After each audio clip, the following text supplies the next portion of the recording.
गुरुमुखों, संसार में प्रत्येक प्राणी चाहता है कि मेरा जीवन चिंता रहित, भय रहित, कलेश कल्पना से मुक्त, सुख व शांति से भरपूर हो।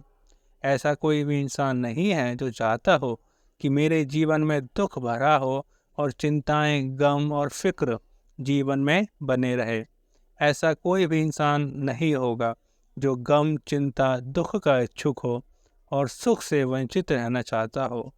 प्रत्येक मनुष्य सुख शांति का इच्छुक है गुरुमुखों, और दुखों से छुटकारा पाने की लालसा रखता है। परंतु प्रत्येक अपनी अंतरात्मा में जाकर देखे कि क्या उसके जीवन में कोई भय, दर्द, दुख और चिंता नहीं है। ऐसा होना असंभव है। प्रायः देखा जाता है गुरुमुखों कि कोई ना कोई गम, भय, दुख, दर्द इसे लगा ही रहता है। शरीर को ही कुछ ना कुछ दुख, दर्द सताता रहता है। इससे बढ़कर भय अंदर का है। यदि इंसान का आंतरिक भय, दुख, दर्द मिटे जाए तो शरीर का कष्ट भासता ही नहीं। शरीर के जितने कष्ट, रोग हैं वे इतने भयानक नहीं जितने आंतरिक हैं। काम, क्रोध, लोभ, मोह, अहंकार के कारण ये इंसान दुखी और भयभीत है। उदाहरण से आपने देखा होगा गुरुमुखों कि किसी का पुत्र अथवा संबंधी विदेश में कहीं अत्यधिक दूर रहता है। उसकी मृत्यु का सुनकर उसके नज़दीक मित्रों को हार्ट फेल हो जाता है। इसका क्या अर्थ निकला?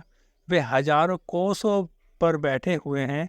कारण स्पष्ट है कि मोह की तार जागी और उसकी जान ले ली। एक इंसान यहाँ बैठा है, कलकत्ता या मुंबई में छापा पड़ जाता है, यहाँ तार आ जाती है, वह यहीं बैठे जान दे देता है। किस कारण से?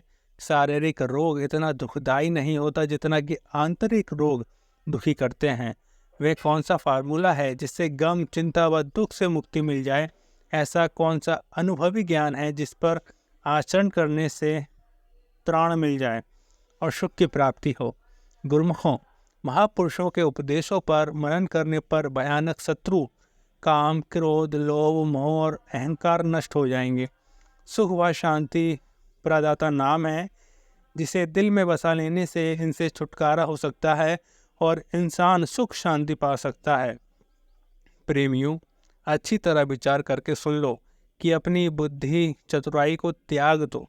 जिससे इंसान स्वयं सुख पाना चाहता है, दुख दर्द मिटाना चाहता है, वे सब अपनी बुद्धि पर चतुराई से दूर ना होंगे। वे क्या फार्मूला अथवा नियम है कि दिल में दुनिया व माया की आशा तथा संबंधियों एवं मित्रों की प्रति बसा रखी है। उसका त्याग करके एक मालिक का आश्रय लो, उसका नाम हृदय में बसाओ।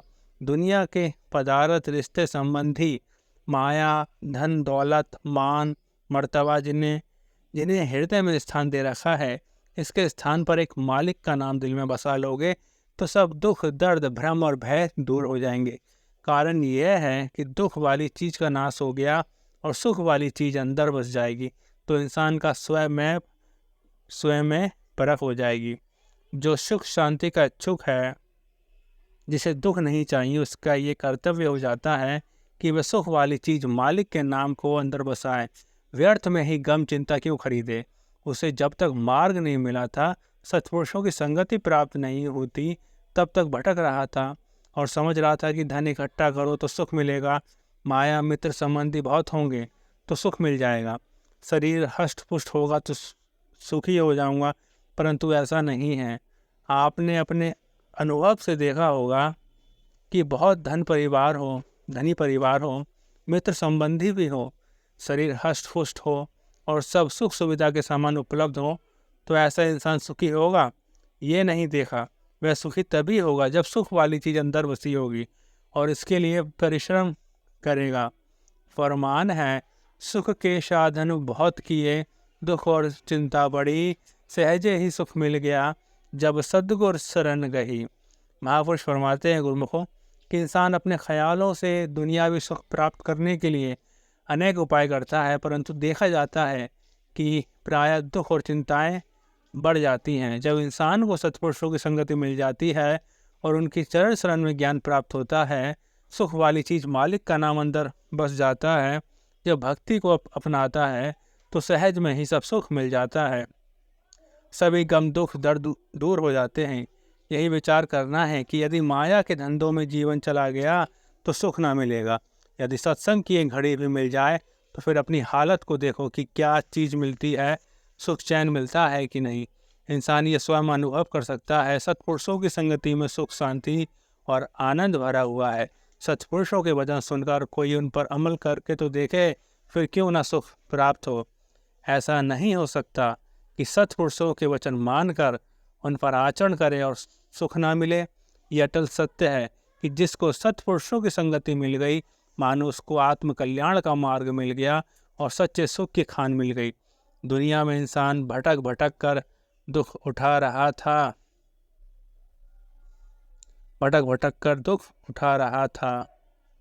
सत्पुरुषों की संगति मिल गई, मानो उसको आत्मकल्याण का मार्ग मिल गया और सच्चे सुख की खान मिल गई। दुनिया में इंसान भटक भटक कर दुख उठा रहा था, सत्संग में आने से सुख की प्राप्ति हो गई। सत्पुरुषों की संगति में आ जाने से कलह कल्पना समाप्त हो जाते हैं। दुख वहाँ से कोसों दूर भागता है, क्योंकि सत्संगति में दुख के लिए स्थान ही नहीं। जब दुख नहीं रहेगा तो स्वयं में इंसान सुखी हो जाएगा। सुखी वह हो गया जिसकी सुरती नाम में लग गई। सौभाग्यवश उसे सुख वाली चीज मिल गई। महापुरुषों की वाणियाँ जीव को चेतावनी देती हैं कि सुख पाने का एक ही साधन है, मालिक के नाम का सुमिरन करोगे सुखी हो जाओगे।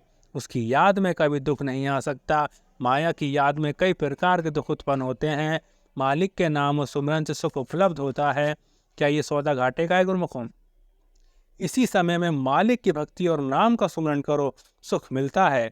दूसरी ओर माया धन दौलत के चिंतन करने से दुख मिलता है। चाहत तो इंसान सुख है और चिंतन माया के सामानों की करता है। करोड़ों कलेश सम्मुख उपस्थित हो जाते हैं। सुख की प्राप्ति का सिद्धांत है गुरुमुखों कि मालिक की भक्ति और नाम की कमाई करो तो जीवन सुखी हो जाएगा। संसार में रहते हुए दुनियावी पदार्थों एवं मायावी सामान को दिल में न बसाओ। याद हो तो केवल मालिक की शेष काम स्वयं होते जाएंगे।